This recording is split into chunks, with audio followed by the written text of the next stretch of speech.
How's it going, everybody? You are listening to Just a Bit Gaming. I'm your host, Ryan Chumpy Crash Reynolds, and this is my counterpart, Adrian Bertazoy Townsend. Whoop! And we're here answering all the questions you have never asked. That's right. Yes. I asked them, or you asked them. Nobody else. Nobody else is allowed to ask questions. We give the information when it's needed. We close the door on anybody asking other questions. So Ryan, what's what's new? What you been up to lately? Man, just staying busy. Yeah? You know, working a lot. That's why it took me so long to get here tonight. Well, you already know all that. Yeah. I don't need to... Recording, what, 3 hours past schedule? 3 hours later than what we would normally record. Because I got held up at work. Stupid work. People not showing up for it. Yeah, I've been working a lot. Playing more video games during daylight hours when I'm not working, though. Because, Malone has gotten... Fat Big. Has gotten... I wasn't correcting him to Fat Big for you.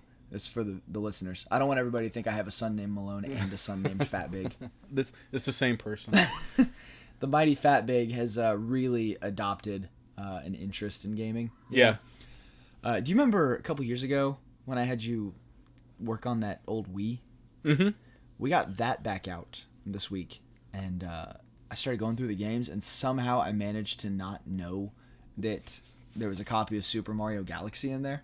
Oh, yeah. And I've never played that game, so we started playing that, like, myself and Malone and Shelby, like, we've all been, like, taking turns playing it. So I guess you told me that you found Shelby's stash of games that you've forgotten about, huh? Yeah.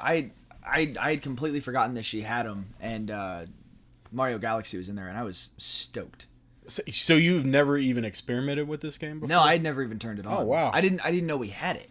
And yeah. Whenever it came out, I didn't have a Wii. I didn't know anyone that had a Wii. Yeah. You know, so I'm just now exploring that system effectively. Yeah. Because, I mean, I've got all those old, like, NES emulators and stuff on it. So I've been playing, like, the original Legend of Zelda. Mm-hmm. But, I mean, that's exactly what it is. It's an emulator. So, does that go to the question you asked me earlier this week? Which one? The Twilight Princess or Skyward Sword question? Yes. That is, because I was delving in, because, you know, I'm playing Breath of the Wild, always, on Switch. And then I'm playing Ocarina of Time again on 2DS. Yeah. And then I'm on Wii playing the original Legend of Zelda. Oh, yeah. And I'm just kind of in this weird Zelda overload mode right now. And so because we got this Wii out, I got to thinking, and I was like, you know what? I know that there were several Legend of Zelda offerings for Wii and GameCube, because you can play the GameCube games on the Wii. That's true. So I started looking through, you know, the Wii and GameCube Zelda offerings and reading about all of them and trying to figure out which ones would be the best to play. And, you know, I'd always... When Wind Waker first happened, I was really resistant because of the art style, and I never tried it. Also, I didn't have a GameCube or a Wii at the time, so I didn't really care. But now, you know, after reading reviews for all these GameCube and Wii Zelda games, apparently Wind Waker, a large group of the Zelda community thinks that that's the best Zelda game ever made. As long as you're ruling out Breath of the Wild, because that's the trump card apparently for everybody. Wind Waker is still my favorite. Yeah? I mean, it is one of my favorites, just because it's the first one that I really dived into. A lot of people, I think, what I'm understanding is a lot of people are saying that the people that are in the Wind Waker camp are saying, in their opinion, it's the best Zelda game. You know, it's their favorite. And then excluding, like, Breath of the Wild, because, like, that's just one of the best games, period, they've ever played. But as far as, like, Zelda canon goes, a lot of them are talking about Wind Waker. I don't know about all that. What I love about Wind Waker is the art style. Right. 100% the art style. You've told me that before. Yeah. So. And the music. Yeah. And apparently Twilight Princess is not very good. Twilight Princess is a game that I had and I played and didn't finish. Yeah. I rebought it on the Wii U to try it again. One big turnoff for me was the waggle controls playing on the Wii. That sucks. It's a pain. Yeah, I hate doing that. I just want to play a game without having to do this crap. Exactly. And which brings me back to why I didn't care about Wii in the first place, and my mind is still blown at how successful that system was. Yeah. Because even now, I think that was a ridiculous idea. Sorry, Nintendo. Even though you're probably not listening to this. If it ever gets around to you, know that I love you regardless. I agree totally. I mean, that's a system that there are a lot of games on there that I just strictly will not play because of the motion controls. Games that I genuinely would love to play if it was just with a normal controller. Yeah, right. You know? Well, when they re-released Twilight Princess on the Wii U, they got rid of that. So you could play with the normal, like the gamepad or a Pro controller, which is cool. And I ended up liking it more the second go around. I still haven't finished it yet. Yeah. But I am having a newfound respect for the game that I didn't have the first time I played it. Right. If that makes sense. Yeah. Taking away those motion controls really helped it out for me. And it's a darker Zelda. And that's why I've always been interested in that particular, like the idea of exploring that one. But it's just I can't wrap my mind around the desire to use the waggle controls. Maybe one of these days I'll borrow your Wii U and do that. Or they'll re-release it on the Switch. Or they'll port it on the Switch. Which is probably exactly... they'll probably just come out with like a definitive Legend of Zelda collection. Yeah. For the Switch, They will. They eventually will. I mean, I wouldn't be surprised if all of their top sellers on the Wii U eventually make their way over to the Switch. They've already started. It would that make trend. sense. Yeah. Because I mean, you remember whenever it wasn't about the Switch for me, it was about wanting to play Breath of the Wild. Right. And you talked me out of buying a Wii U like 4 times. Yeah, it's a cool system, but the Switch is so much better. Right. The Switch eliminates the having to be next to your console to play portably. Exactly. And that's a game changer to me. Not to mention the graphics are also better on the Switch. Much better. But I mean, with the release of the re-release of all these games, it has me wanting to rebuy games that I already own, which kind of sucks but it's brilliant. It is. I mean, I know it's I know it's geared towards those people who haven't played those games before, who didn't own a Wii U. But for me, it's like I wouldn't mind replaying these games, or in some instances, finishing a game that I didn't finish prior on the Wii U. It's more accessible to me to have the portability of the Switch, and I would be more likely to finish a game on the Switch. So that has really enticed me. Games like Bayonetta 1 and 2 that just came out. I own that already on the Wii U, and I got so far in Bayonetta 2. I haven't played Bayonetta 1, though. I played Bayonetta 1 on the Xbox 360 and beat it, and it was a great game. But the re-release I have not played. But it's super enticing to be able to play that portably. Sure. Dragon Quest Builders is another one that I really want to try. I have it on the PS4 already, and that game requires a lot of time. And you're questing and building stuff. It's like a Minecraft kind of. So you're building stuff, and it's just you get lost in it, and it's easy to spend a ton of hours in it. And for me, that's easier to do when I can just play it for a while on portable, and then if I want to play it on TV, just dock it and play it on the TV for a while. Right. Undock it and play some more. It's just the portability is such a big seller to me. And just quick side note: how much time have you spent playing your Switch docked? Docked? Not nearly as much as I do portable. I'd say it's 80-20. I think I've literally docked it and played on the TV once. Really? Since wow. Yeah. That game is such a portable system, man. It reminds me, today, we went to lunch with a lot of Amy's family, and one of her cousins is in town, and another one of her cousins, we didn't take the kids with us, they were away, but another one of her cousins had her little boy. He's like a 6-year-old boy. So Amy's cousin that was in town pulled the Switch out of the bag and handed it to him to play. I was like, that is freaking cool. That's the first time I've seen somebody pull a Switch out in public to play. It's a cool system, and it didn't look like a video game to me. I thought he was pulling out a tablet. I was like, wait a second, that's a Switch. That's really cool. That's awesome. Yeah, and and he's sitting there playing Mario Kart 8 Deluxe. And that's so cool to me that you can do that now. Yeah, and the accessibility of it is just that is the main reason why I'm like, hey, I'll go rebuy these games. You know, actually, I read an article this week about the Switch, and the article was entitled something to the effect of why the Switch is already dead technology or something like that. What? I'm interested. And so I get in there and I was like, because at first I like puffed up a little, and I was like, them's fighting words.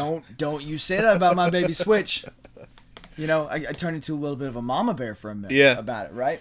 And I get in there and it's talking about the fact that the Switch, like with its brilliant design and its portability and all the fanfare behind it, and the fact that there's not a whole lot you can actually like complain about with the system. Mm-hmm.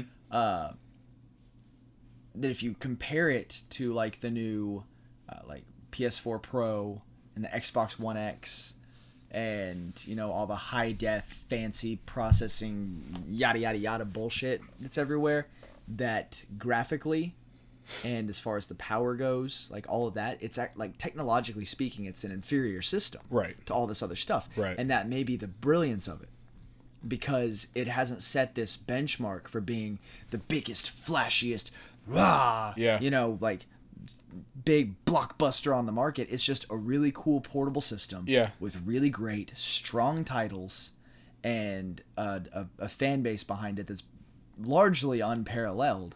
And so the demand for it to be, you know, doubling its processing power and, you know, buffing its fucking graphics necessary. And all that, it's not necessary, because it hits the points that it needs to hit to be a successful Nintendo system, and it's like the industry leader right now. Yeah. And so the fact that it doesn't need to compete with these other high dollar systems, because it's kind of it's a companion system. It's in its own league. Most people view it as a portable system. Yeah. I know a lot of people with a Switch who say the same thing that you and I say. They play it primarily in undocked mode. Right. It's a portable system to them. This is the new Nintendo DS, Game Boy Advance. Exactly. That's what it is. Exactly. It just has the luxury of being able to play on your TV if you want to. And it still looks good on the TV. It looks great. But it looks much better on the TV than like Xenoblade Chronicles 2. Playing that on docked mode, it's got some graininess going on. It's not a deal breaker by any means, and I still play it primarily handheld. But when I put it on the dock mode and played on the TV, it looks like a new game. It looks beautiful on the TV. Breath of the Wild looks fantastic on an HD TV. Yeah. It's just it's still, the graphics are still good enough that if you create an art style that works for that, like if you're trying to do like a super realistic new game, like a new Uncharted or something, right, that's best left on the PlayStation 4. Those types of games are left for Xbox and PC, PlayStation. These other, you know, creative, portable, time sync RPGs are perfect for the Switch. Oh, any type of game that requires a lot of time to put in, and you could create a cool art style with, the Switch is a great system for that. Like I started Lost Sphere on there.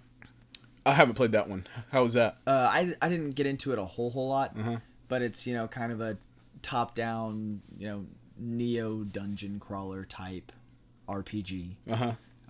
And it looks fantastic. It's one of those that's like, I saw it on PlayStation and was like, that looks stupid. But then I saw it on Switch and I was like, fuck yeah. it's so weird. It's just it's the different experience of it. Yeah. You know? It's like one RPG that I've been really want to play lately is Ys. Oh man, 7 or 8.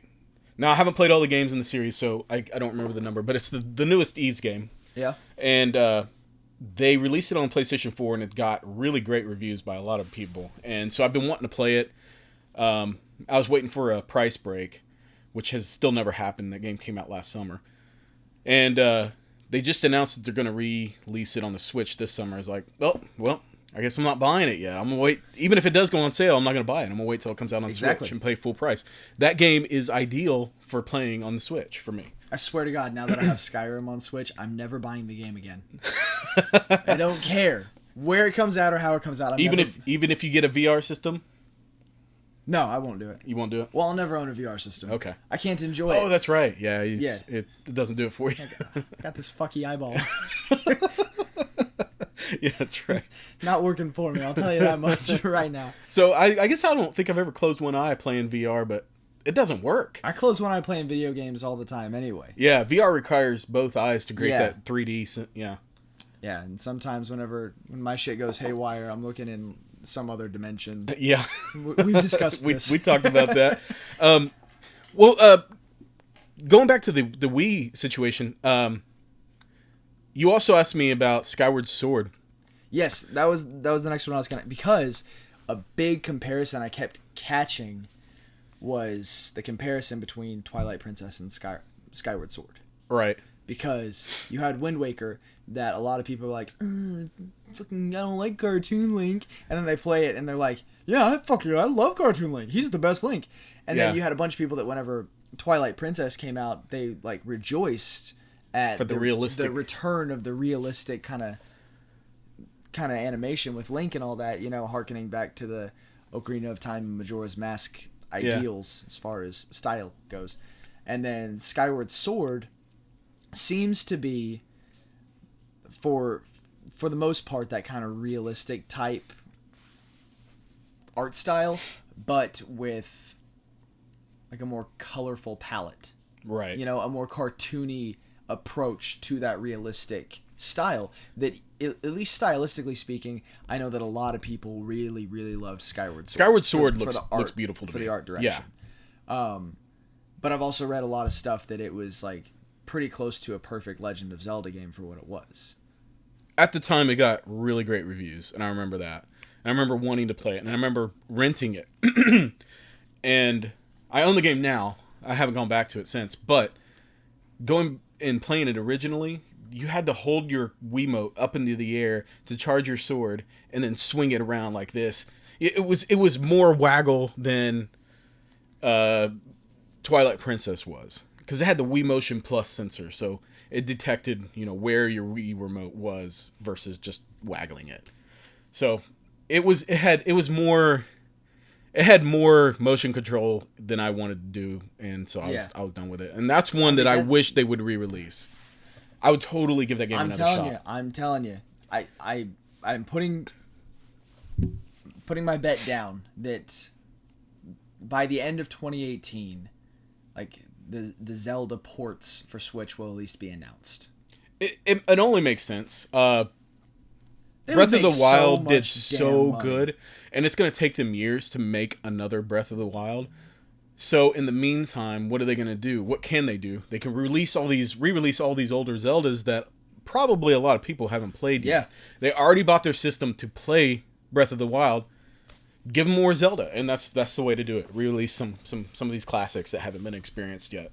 I was talking to a friend of mine. This is kind of left field, but interesting topic. I was talking to a friend of mine about whether or not, because The Legend of Zelda, as far as the style and the timeline goes, is, has so many different elements, like historical elements that would play into like where the time frame would be based in their world, Uh-huh. But there's pieces that harken back to like feudal Japan and medieval, European nations, and the Scandinavian Vikings, and there's all of these like old world elements and distinctions in the different Legend of Zelda games that kind of give it that historical feel, Yeah. Like it was before the modern era, except for Link with his tablet in Breath of the Wild. I was talking to a friend of mine about whether or not people would accept a Legend of Zelda that was set in more of a post-apocalyptic frame. I don't think so, because The Legend of Zelda doesn't need to be dark. Twilight Princess was already pretty dark, in my opinion. Right. And Majora's Mask was pretty dark, too, for what it was. It was, yeah. For the time, it definitely was. But Twilight Princess, I remember, especially you get to the first town, and there's the boars riding on the horses and stuff, and everything is so desolate and lonely, and it just felt not good to me. Like Majora's Mask gave me that same sense. Like there was like kind of this almost part of the wonder was lost. Yeah. For me, Breath of the Wild captured. So, yes. Like what I love about Breath of the Wild is it. You got a perfectly sunny, beautiful day and a bright green pasture, and you're running through collecting berries or riding your horse or whatever. And that same beautiful day can turn into this dangerous situation and still be a beautiful sunny day, but you're fighting this this fucking guardian. I agree. I mean, it feels better to me to have the Zelda game in a more positive Kinda light, upbeat, magical. Yeah, like I don't need it to be lonely and desolate. That's right. That's not for me in a Zelda game, and that was one of the bigger turnoffs for me besides waggle controls for Twilight Princess. Right. And that's why I love Skyward Sword and want to go back to it if they had better controls. Is it didn't have that same feeling. It felt very colorful and alive, and it just you're telling me you don't want to see Link fight zombies with a machete and a crossbow? He fights skeletons already. Yeah. No, I don't need an Evil Dead Link. I don't know. Might be kind of a neat crossover. Yeah, I kind of agree with you though. Yeah, it's not for that series. Right. So what else? You've been playing anything else? We kind of went off for a long time on that. We talked about Zelda a whole lot just now. I think that's a wrap. That's the episode, right? Oh, yeah, we're done. See y'all next week. No. So, Malone and I have been playing Rime on PS4. Oh, yeah. Which, actually, back to the Switch, they announced a Rime port. Did they? For the I Switch. think they already have it. Might it already be out? I think it's already out. Okay. I recall seeing it at GameStop. I was reading a lot last night about ports and what's already out and re-releases and all that, and I probably crossed some news, crossed some wires, but we've been playing it on PS4. Fat Big calls it that castle game, I think is what that castle game. I can see that. He wants to play that. Actually, today, he was playing it this morning, and I've talked to you before about his whole thing about like, well, look, there's water over there, and then he'll grab the controller and jump my guy into the water and kill me, because he's got a thing about it. And he was swimming around the island in Rime, and he goes, "Hey, Dad, what button puts him to go under the water?" Yeah. So I show him the button, and he swims, and the screen's getting darker and darker. I was like, "Your guy's he's gonna drown. Go to sleep. He's gonna go to sleep under the water." And he was like, "Yeah, he's gonna go to sleep underwater." So you do that well. Underwater. So he kills him a few times, and then like he couldn't get him back out of the water. So like the fourth time I grabbed the controller, I was like, "Hold on." And I get him up on land. He goes, "What are you doing? Why did you do that to me? Why would you do that?" And I was like, "Listen, man, I'm helping you. You couldn't get out of the water." And he pats me on the leg and goes, "Daddy, I think I'm ready for you to go to work." Oh, man. Whoa. Wow. All right. Getting scorched by Fat Big, man. That kid, he is something else, man. I say that every time, but man.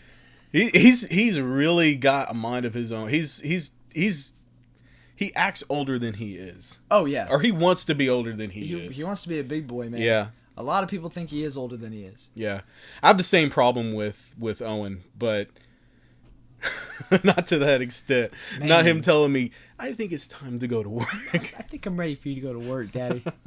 That's right. Funny. It's crazy. He got out of bed the other night to explain to me. He came and stood in front of Shelby and I were sitting on the couch, and we're like, "Why aren't you in bed?" He goes, "Hold on. One thing, I have to tell you this. I forgot to let you know." And we're like, "What?" And he goes, "When I said goodnight in my bed, you, Mommy and Daddy, said night, maniac wone." And Shelby goes, "Well, you are a maniac." And he goes, "Okay, but you and Tiwi, you're all maniacs." I said, "Yeah, we live in a crazy house. Yeah. What do you want?" And he goes, "Here's the thing. No more maniac. Deal?" And Shelby and I both put out our hands and said, "Deal," at the same time. And he reached out with both of his hands, shook both of our hands, and said, "Night," and went back to bed. That's hilarious. Deal? Yeah, man. Deal. He's still a maniac. Yeah. I did not uphold my end of that bargain. Man, that is really funny. He's something else. Yeah. But he's really enjoying that castle game.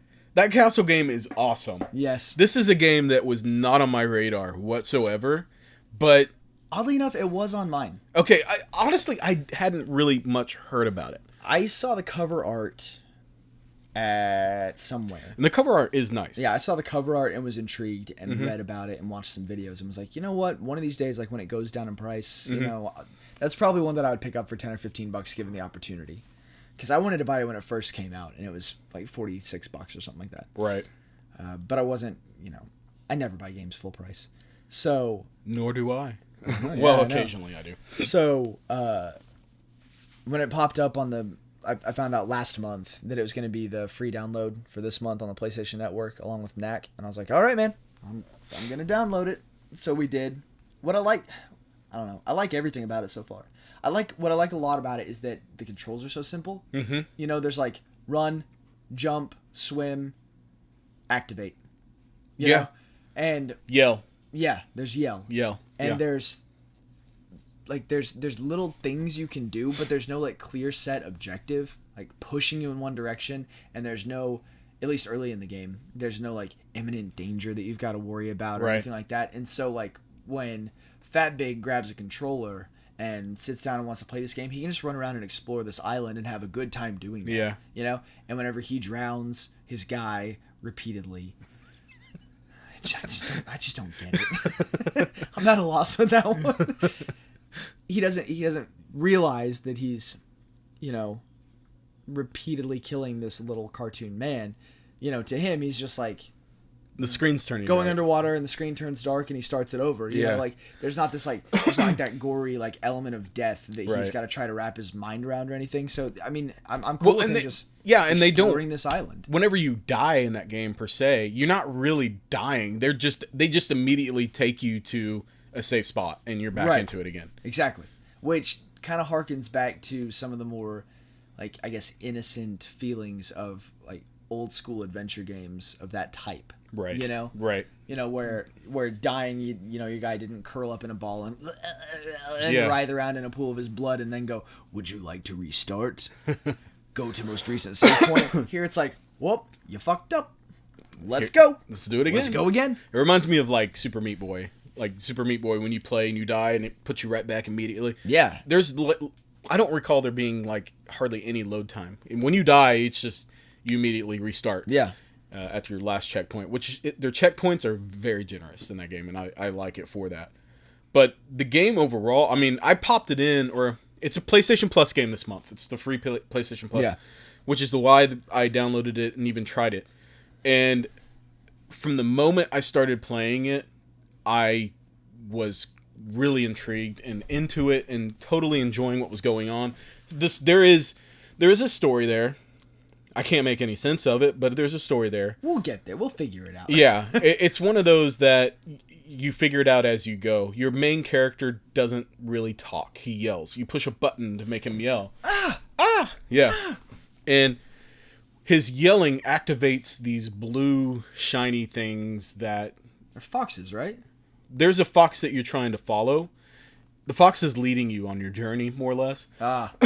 But there's little activation points. They're these little statues, and you yell at them, and then a blue orb will come over and unlock a new door or open a new pathway that wasn't there before. Right. And or you can yell at fire, and it'll make the fire blow up and be more, not blow up, but illuminate more and light darken paths. And you're following some suspicious-looking character. You're following this guy in a red cape. And your character is also wearing a red cape, which leads me to believe that... grown-up you. Yeah, this is some kind of time-traveling type thing. And, yeah, that's your character, or your adult you.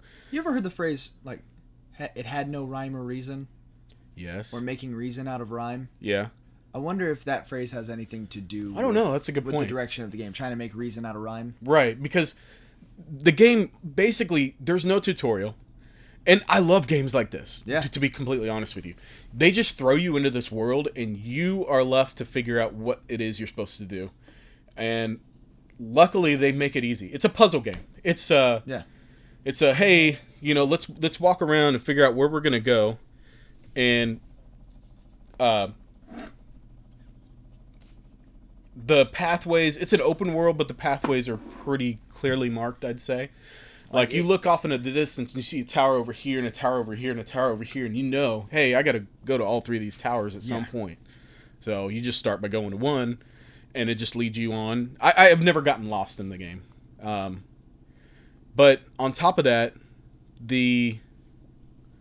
it's got this kind of lonely feeling, but at the same time, you don't feel helpless. Right. Even though you don't really fight anything, there's no combat in this game. At least not yet for me.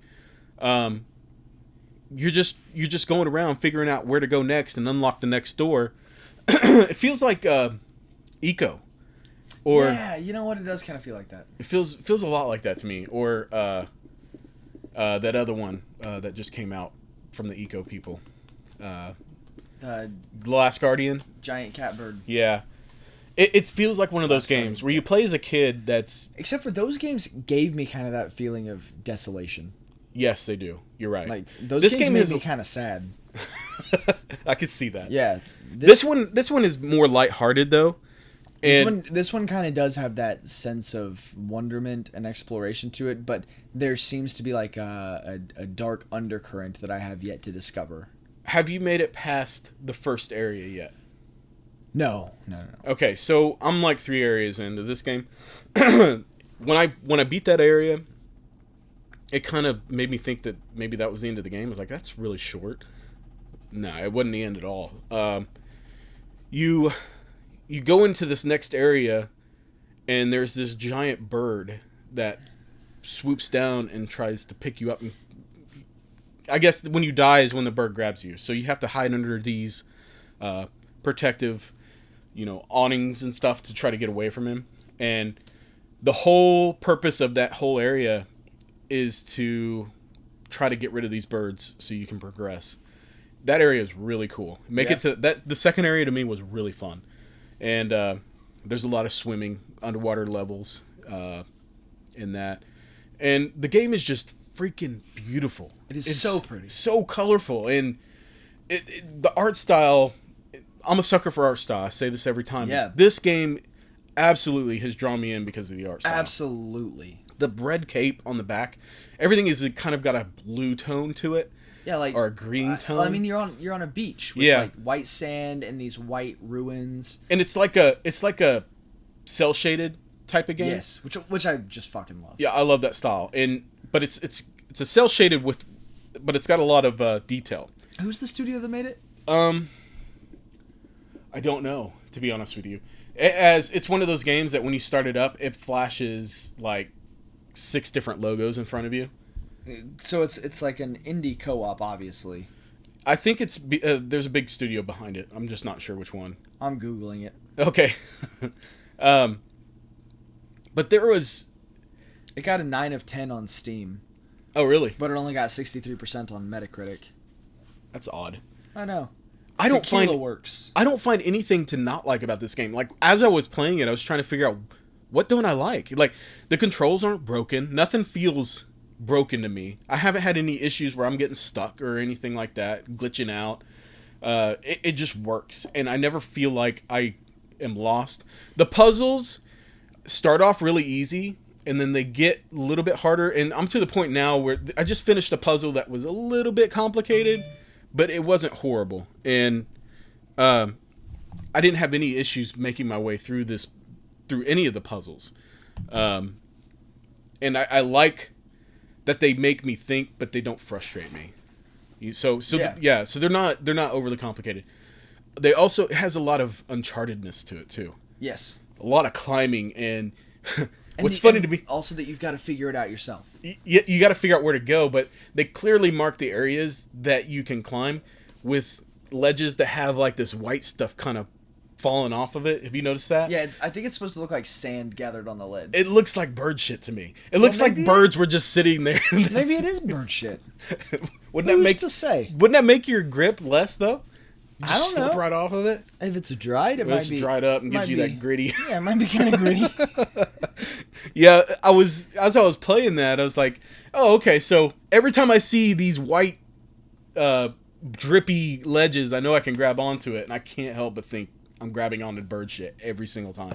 Well, maybe that is the spiritual warning for the second area. Well, yeah. So there's some big ass birds floating There is. around. And they're scary.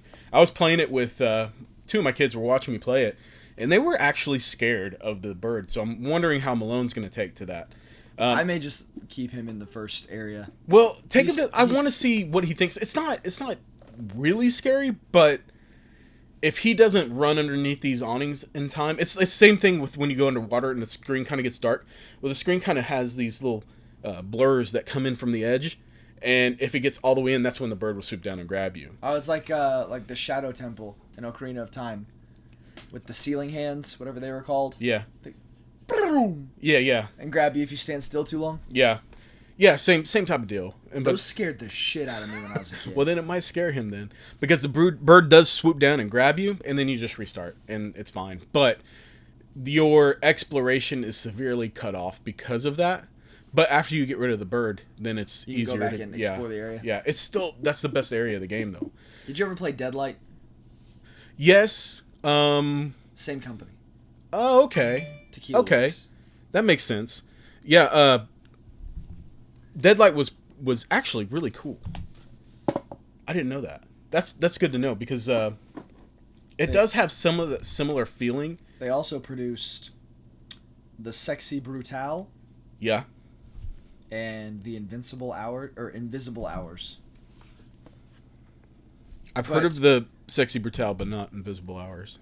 Deadlight was 2012, and all of the others were 2017. Did you play Deadlight? I think it was a PlayStation Plus game at one point. It was. I'm not into the survival horror stuff. It's a side-scrolling zombie game. Also, not terribly into side scrollers. It was a cool game. It was a really cool game. But I can definitely see that influence there. It has a kind of unique style about it that Deadlight had. Right. But now I'm in another area where it's primarily underwater, and the underwater stuff works well. Like, you have to go on and underwater and grab bubbles like Sonic.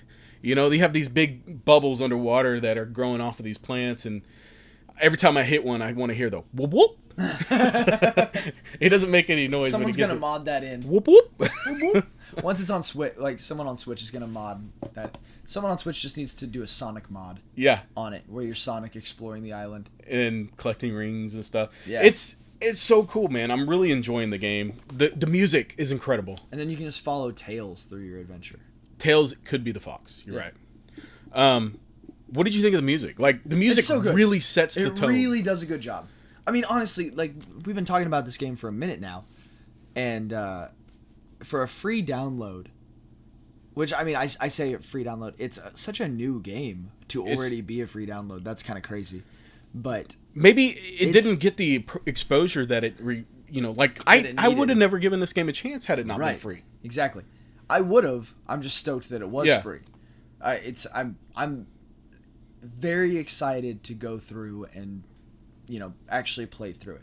I play so many games that I know are open-ended, like Skyrim, Breath of the Wild, Fallout, Skyrim. Well, it's and it's these games that I know it's like I'll end up putting 100 hours into it and not finish it, and then I'll pick it back up in 2 months. All these open, and it's nice to sit down and play a game that I know is going to have a concise, clear-cut ending at some point. But there's not a million side quests for me to get distracted with, because I swear to God, side quests are the death of me. I can't not accept a side quest. I hear you. I mean, that's a logical thing. Side quests are addictive. The thing is about this game, though, I'm so glad that they made it free. I'm so glad that they gave me a chance to experience it, and I think everybody else should play this game. I've been telling everybody that'll listen that, even if you don't play it now, go put it in your library and you can download it later. Yeah, get it while it's free. Make sure that you stake a claim to it, because it's good. If you are someone who is looking for something that is different, that doesn't require having a gun or a sword or anything like that, and just there's no combat. It's all about solving puzzles to get to the next area. And it does have that sense of exploration. Exactly. I've compared it to Journey several times, and Abzu. Abzu, yes. It's way less linear than either of those games. Right. But what I liked about Journey is that it was obviously such a linear game, but didn't have that linear feel. Right. It felt so open. It did. And there was a lot of extra area that you could go explore. Well, and Journey had the beautiful art style, had the beautiful music to go along with it. And Abzu's a great game. It fell short of Journey's standards. Abzu is cool. It didn't catch me, but this game is. Rime has the art style I love. It has the music. The music sets the atmosphere for me so much. Like absolutely. It's like a light orchestrated. Think Breath of the Wild. Yeah. Breath of the Wild type of music where it just makes you feel like you're in that moment. You don't realize the music's there until you realize the music's there. Right. It's not just in your face. That's one of the only issues I have with Wolfenstein 2, is that the music is so obtrusive. It is sometimes like it's already kind of there, like, yeah, this is some music, all right. Yeah. And then you're in danger and it's like, wah, wah, yeah. Bah, bah, bah, bah, bah, bah, still want to play that game, by the way. I'll let you borrow it. Thank you. Appreciate it. But absolutely check out Rime if you haven't already. Making reason out of rhyme. The story, while they kind of drip feed you little segments, there's no real dialogue or text in the story. It's all picture based. Exactly. So you're trying to interpret the story through imagery, and that is really cool to me. Like I was able to solve one of the puzzles by finding a hieroglyph thing on a wall and be like, oh, that's that bird. Oh, that's what I need to do. And then you figure it out. And it's really cool. So, I don't know what my final rating on the game is yet because I'm early in it, but 10 of 10, absolutely recommend you to pick it up. Yeah. At least pick it up. Also, I've never heard the phrase drip feed before. I don't know where that came from, to be honest with you. I've heard it somewhere. Yeah? Obviously. I wasn't sure if it was off the dome or not. No. Speaking of drip feeding. Yeah. What are you drinking? Oh, shit. No. How's that segue? That was a pretty good segue, right? Ryan brought in some Mardi Gras Bock by Abita. Abita is an amazing beer company, by the way. Absolutely. They make an IPA that is one of my favorites, and it's also one of the cheaper IPAs that you can get. Yeah. And because of that, I pick up their beer a lot. But I've never tried their Mardi Gras. I've drank a lot of their lineup. Yeah. They've got a raspberry beer called Purple Haze. Okay. I think it's a Weiss beer. I may be wrong. Maybe it's a Berliner Weiss. I'm not sure. It doesn't matter. But it's pretty good for what it is. I'm not really into fruity beers, but I say that and then turn around and they've got peach lager that is absolutely heavenly. Peach? That seems odd. My God, it is so delicious. Huh. They've got a strong lineup. I've had most of their lineup, and they're strong. Yeah. Very strong brewery. And this beer specifically, the Mardi Gras Bock is like the benchmark for starting their seasonal beers for the year. Okay. Because they'll do this one, and then I think they'll do like a summer ale, and then like this starts their seasonal cycle. I see. Obviously in celebration of Mardi Gras. And it's a good beer for it, It's got, like, I think 4 different malts in it. Like, you can kind of pick up the hop in it enough that it's you can say that there is hop to it, but it's definitely a malt heavy beer. It's really similar in style to like the traditional German Maibox, however it's pronounced. Maibock, Maibock. It's really similar to that. But it's got like a nice refreshing kind of fruitiness on the finish. Right. Kind of a fruity citrusy note, which comes with the hop value that it has. But it's just a nice full-bodied, caramel colored. It's not full of delicious. Right, and it's not a hit you in your face kind of bitter, or it's not overly anything. It's just this nice mixture of I would show my boobies for this beer. Well, good. Adrian did. It looks like the guy on the cover has already done so. Yeah, absolutely. This is great artwork, by the way. Really good artwork. It's not just like so crazy Mardi Gras like with the comedy and tragedy masks and all that. Yeah. But it's got the color scheme there, and there's obviously a party happening in the background, and this buff shirtless man beard. Yeah. Right up front, holding a beer. It's cool cover art. I like it. I like the colors, the greens. I may be wrong, but I think they redesign the cover art for this beer every year. Do they? Yeah, it's different than it used to be. It used to be more just like straight up like Mardi Gras theme, you know? Yeah. Like it looked like you could point at it and be like, that's a Mardi Gras beer. Aside from the fact that it said it. Yeah, doing something like this is more enticing. As being a person who usually picks up my beers based solely on cover or the artwork on it, yeah, this one would be one I'd pick up because of the art. It lands. Yeah, it lands well. Really great illustration. What do you think of the flavor? This is one that I would pick up regularly. Yeah, it's a good beer. I can't really describe it. It feels like a stout mixed with a little bit of hoppy IPA. You can definitely taste some sweetness in there. Yeah, kind of a caramelish flavor. Yeah. It's a good beer. It's a good beer. I mean, it's good. It's got a good balance to it. That's one of our buzzwords with this is the balance, and it's a balanced beer. Nice balance. Abita just does a good job. Good job, Abita. Did you ever see that movie Face Off with John Travolta and Nicolas Cage? You know that part where he's like, I could eat a peach for days. Yeah.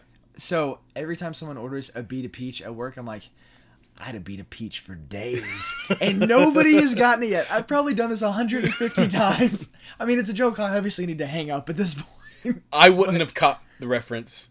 Even though I've seen the movie, I haven't seen the movie in 20 years. Right. That's the problem. Right. It's so old at this point. One of my coworkers he was like, why do you always say that? Like, seriously, I think it turns people off from the beer.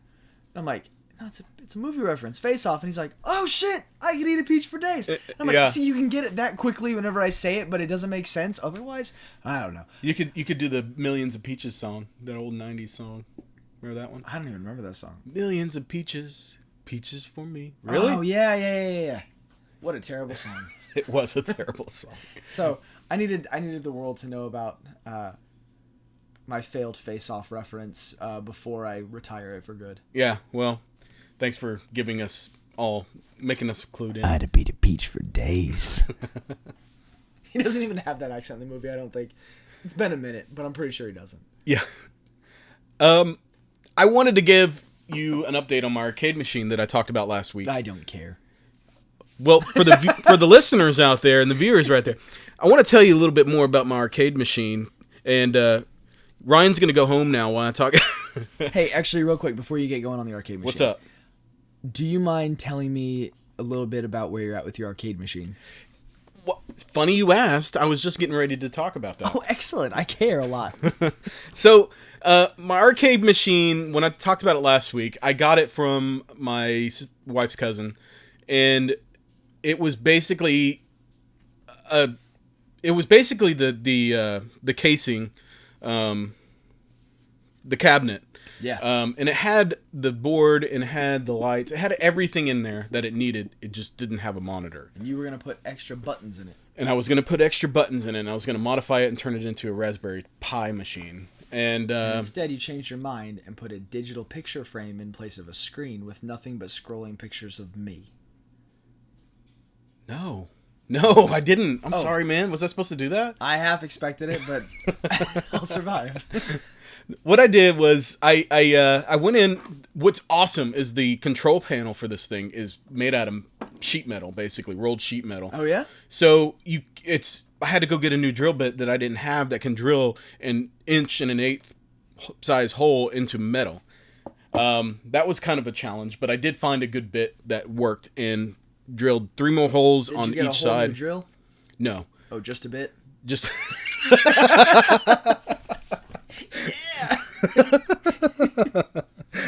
Nice. Yeah, I just got a bit and drilled the holes, and then I ordered some buttons and some new joysticks on Amazon, and those work really nice. Those are really easy to put together. They come with little cables that plug into the back of the buttons, and then a board, and you plug everything into the board. Yeah. And the board plugs into USB port, and then plugs into your Raspberry Pi, and the Raspberry Pi got it all plugged into your buttonhole. In my buttonhole with my joysticks. Yeah. Yeah, and was it a clean buttonhole that you made? I mean, I did clean it after I drilled it out. Yeah? Yeah. And then you plugged it up? And then I plugged it up. Cool. But what's awesome about this thing is as soon as you plug it into the Raspberry Pi recognizes it as if it was a controller. And so that's awesome. Programming it was super simple. You just go into the screen and tell it what you want the buttons to do, and then boom, you're done. Programmed both sets of buttons and put my Raspberry Pi in there, put in my monitor. So for my monitor, what I did, this was kind of a cool thing. I was proud of myself for figuring this out. I was trying to figure out how to mount an LCD monitor within this basically empty frame. So what I did was I bought a TV mounting kit, like a flush mounting kit. Like for a wall? Yeah, for a wall mount. Good thinking. Yeah. So yeah, you got that shit under control. I was really, dude, it took me days to try to figure out how I was going to do this. At first I was going to just get some little corner shaped pieces of metal and put them all together and put it around the edges. I was like, wait a second, this thing has mounting holes in the back of it. Why can't I just use a mounting bracket? Absolutely. So I went and got a mounting bracket, drilled it in there, got a 2x4 and mounted the wall mount to the 2x4, and then on the back side of the 2x4 on the two walls, I put another shorter pieces of 2x4 to drill the bar in, or the pole into. Works perfect, man. I got in there, measured it to the perfect viewing angle that I wanted, and did it. You know, and I'm not a carpenter by any means, so I was proud of myself for that.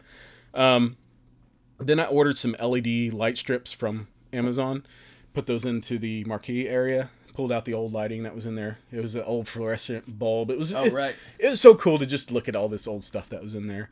Plugged that in and set up the Retro Pi with some retro games. I had Pac-Man going. I had Simpsons and X-Men, the arcade game. That's so cool.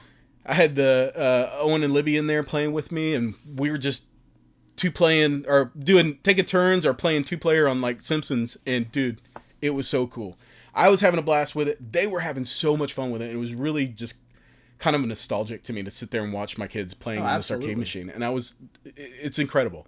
I'm not done yet. I'm going to put some graphics on the side of it. I'm going to, where I have the LCD monitor mounted, there could be like some more things to keep you from being able to see to the backside of the machine. Because there are some gaps, really small gaps, but there are still some gaps. I also want to put, if you remember the old arcades, they had like a plexiglass on top of the monitor screen, and it had like graphics on it around the edges. Yeah. I want to do that too. So that's kind of another challenge. This cabinet is already set up to be able to, it has grooves to be able to put a plexiglass in there. I just need to get one and measure it out and then order a decal or something to put around the edges. And then after that, I don't know, I'm good to go with that. It works great. I put some new speakers in there. Went to the thrift store to find some speakers. Couldn't find any. Luckily, my sister had some, so I took those. They're just regular computer speakers. Yeah. Plugged those in, and dude, that's it. It was a weekend project. That is so cool. I ordered all the parts and went shopping for everything I needed, and I spent an entire Sunday last weekend working on it, and I couldn't be prouder. It's so awesome. That is so cool. I'm gonna show it to you before you leave. You gotta see it. I'm gonna look at it before I leave. And with that, man, that was a fun project. I wanted to bring up one other thing before we go. I picked up the Kingdom Hearts games. Okay. You're gonna hit me in the feels here. So with the Kingdom Hearts talk. Ryan and I have disagreeing. You've tried to convince me as to why Kingdom Hearts is a good game. You're a bit more nostalgic towards it than I am. That game was so pivotal. I still can't say that damn. Pivotal. Fuck me. Not again.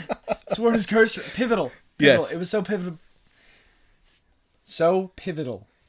Yeah. Whenever I was a kid and started like really getting into games. I mean, like I first started playing on the original NES.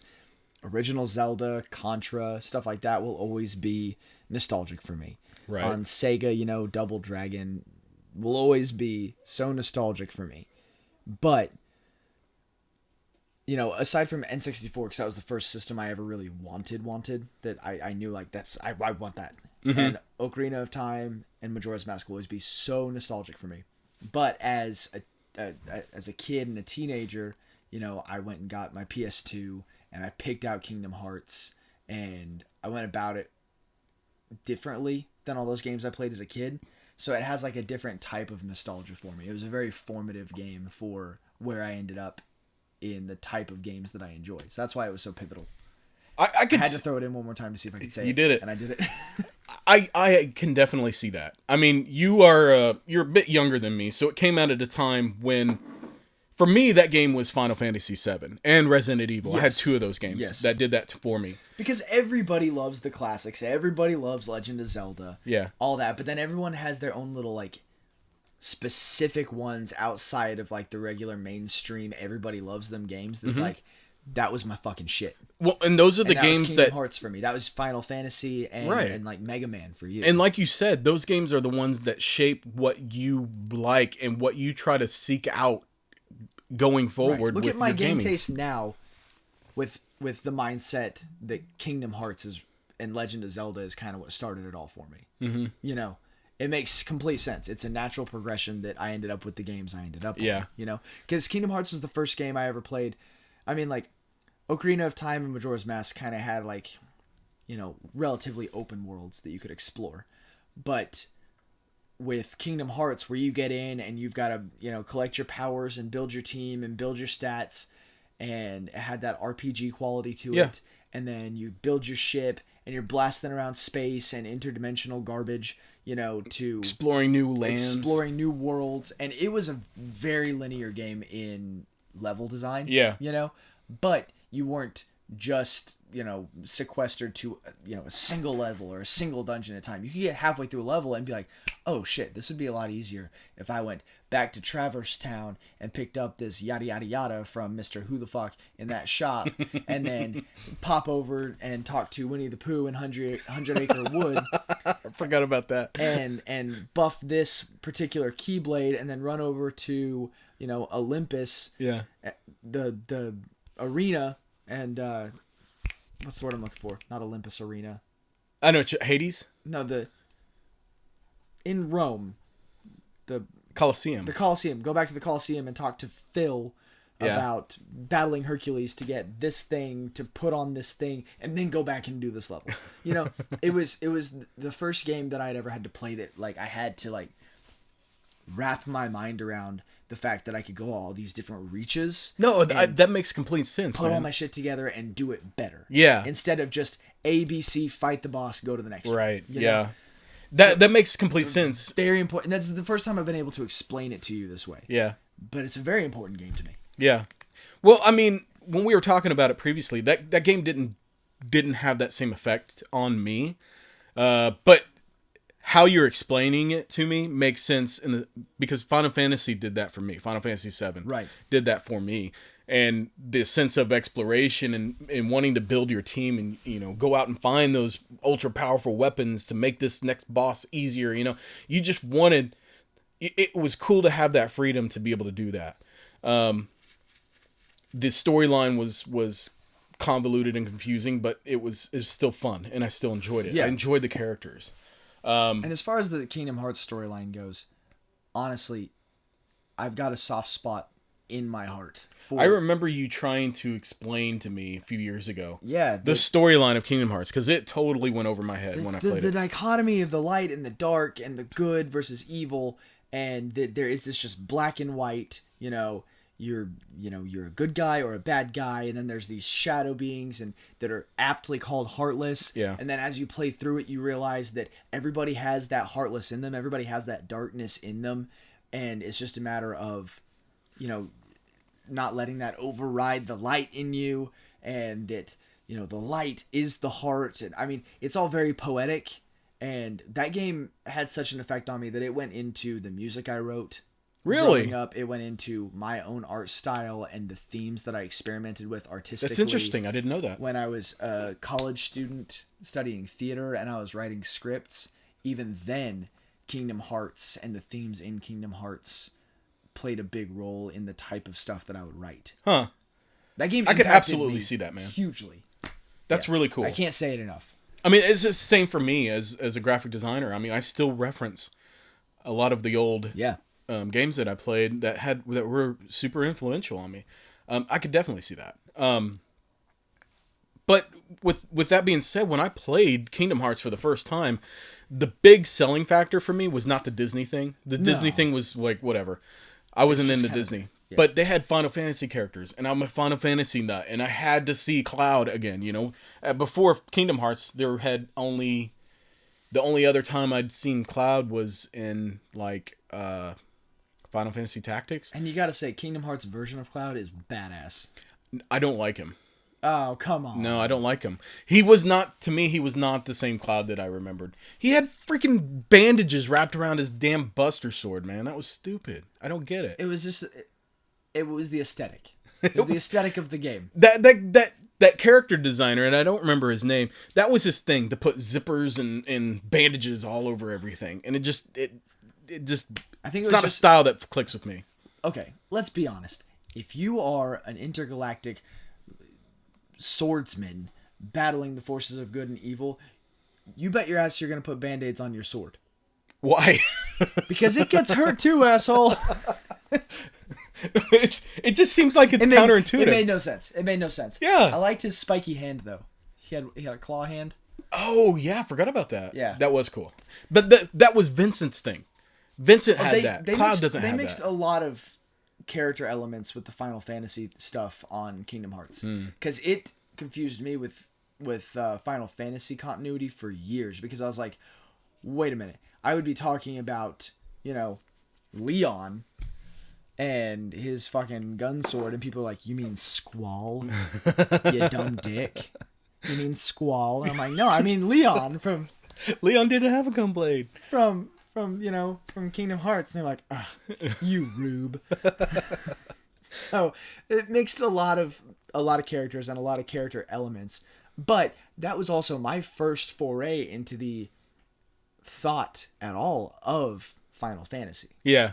So that was my tipping point. And even to this day, I am shamefully uninformed as far as Final Fantasy goes. Well, the thing is, Final Fantasy is a very divisive game.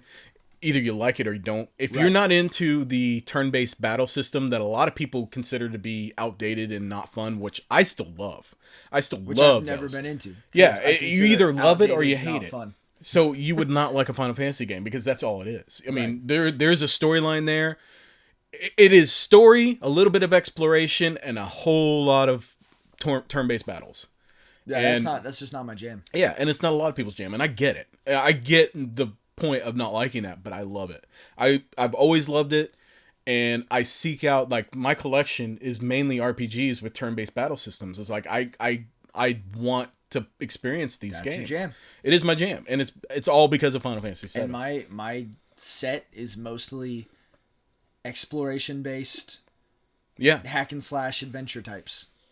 Well, I mean, since we were talking about it, and you talked it up so heavily to me, you bought them. It made me want to give it another shot. I played through Kingdom Hearts 1 and 2. I did, and they didn't strike a chord with me. And I'm thinking, here it is, 15 years later. I've gone back and played other games that I played before that I didn't like before that I ended up liking the second go around years later. I was like, well, maybe Kingdom Hearts would be like that for me. Maybe I can make sense of this super convoluted story that it has. So what I'm going to do, I went ahead, I picked them up. I got them up for really cheap. They went on sale last weekend, and I had some store credit and essentially got the games for free. So I picked up on the PlayStation 4, the Kingdom Hearts 1 and 2 remake that also includes like the Game Boy and the Game Boy Advance games, also the DS versions. The jealousy that is running through me right now. Bordering on physical violence. I'm a little bit excited for Kingdom Hearts 3, so I want to get through these again and kind of refresh myself, but also giving it another chance. But I also picked up Kingdom Hearts 2.8 Final Chapter Prologue HD Remaster. Double shot mocha frappuccino. Exactly. No whipped cream, soy milk latte. This super long, crazy title. But this one has the 3DS version of Kingdom Hearts Dream Drop Distance. It also has basically a prologue to Kingdom Hearts 3. And it's supposed to be in the new art style that they're using for the new game. So what I'm going to do is, starting with Kingdom Hearts 1, I'm going to start playing through these. And I am going to try my damnedest to stream these on Twitch while I'm doing that. Yeah. I feel like it would be kind of cool for everybody else to experience this with me if you're so inclined, while also sharing that experience with Ryan if he wanted to watch me play as well, just to try to see if my perception changes. Right. And I think it would be a good talking point once I got through the first game or something. Be a good time. So call this the kickoff for Kingdom Hearts. Hell yeah. I dig it.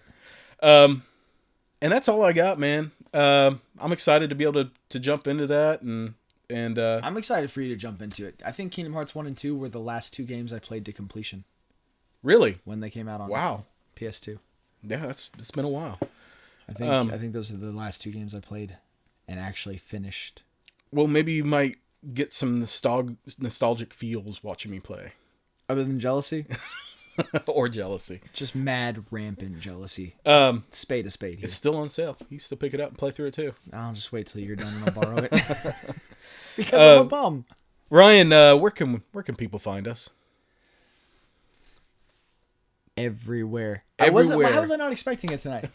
You can find us on Twitter at JabGcast. Instagram at JabGcast. YouTube Just a Bit Gaming Podcast. Facebook Just a Bit Gaming Podcast. That's right.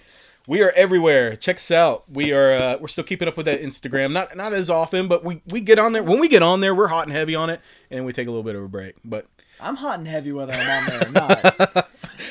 I was waiting for it. It's been a busy 2 weeks for the two of us. It has.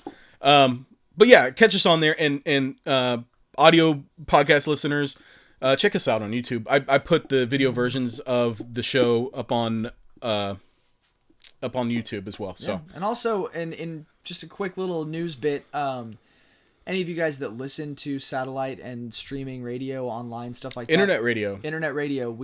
Our show got picked up by an internet radio host called Dash Radio. It is no subscriptions and no ads or commercials, and it's a free app to download. And it's a good station too. It is. We're on there. We're on the multiplayer station. Yeah, multiplayer, and they play a lot of gaming centric music. You know, a lot of stuff that's just kind of fun to listen to and zone out to while you're playing. Mm-hmm. And then there's our podcast is on there now, and we'll post our schedule on Instagram and Twitter. Yeah, when our show airs. There's a few other good shows on there to check out too. So yeah, be sure to download the Dash Radio app and subscribe to the multiplayer radio station. There you go. Well, with that, guys, thanks for tuning in. It's been a good show, and we will see you next time. See you later, Crocodile.